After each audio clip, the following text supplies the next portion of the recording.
ওয়ালাইকুম আসসালাম ওয়া রাহমাতুল্লাহ। এখন আমাদের সামনে কোরআন তেলাওয়াত করবেন আমার প্রিয় গুরু বলে যেটাকে। আমি চাকরি শুরু থেকে ওনাকে পেয়েছি এবং ওনার মাধ্যমে অনেকটা দূর এগিয়ে গিয়েছি আমি।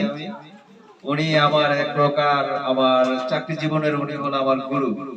সেই হিসাবে আমি ওনাকে অনেকটা সম্মান এবং শ্রদ্ধা করি এবং তাকে অনেকটা ভালোবাসি।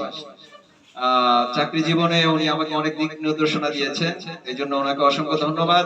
সেই গুরু এবং সেই ওস্তাদের মুখ থেকে আমি কিছু অংশ কোরআন তেলাওয়াত থেকে শুনতে যাই। সকলে দোয়া করবেন, সকলে বলি ইনশাআল্লাহ। গুরুকে কোরআন তেলাওয়াত করার জন্য বিনীত অনুরোধ করছি। আসসালামু আলাইকুম ওয়া রাহমাতুল্লাহ। ওয়া আলাইকুম আসসালাম ওয়া রাহমাতুল্লাহ। আসলে বয়সের একটা ব্যাপার আছে। আমার যখন চাকরি প্রায় 12 বছর, তখন ওনার চাকরি শুরু, তাহলে অনেক সিনিয়র আমি।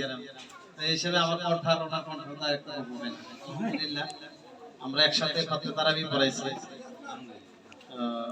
আমার ওয়াইফ এবং এলাকার মুসল্লি সবাই ওনার তেলাওয়াতের খুব প্রশংসা করে। আমি যখন র্যাপ করতেছিলাম তখন প্রায় সময় ওর মসজিদে গিয়ে মাগরিব এশা পড়ার চেষ্টা করতাম, শুধু তেলাওয়াত শোনার জন্য। দোয়া করি আল্লাহ তাআলা যেন আরো কামিয়াব করেন।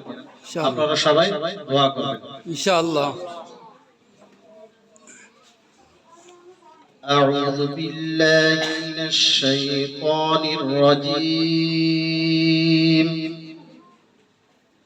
بسم الله الرحمن الرحيم.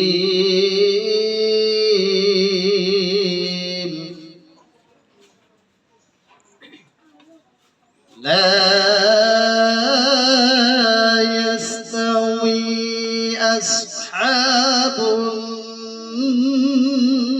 النار وأصحاب الجنة. أصحاب الجنة هم الفائزون.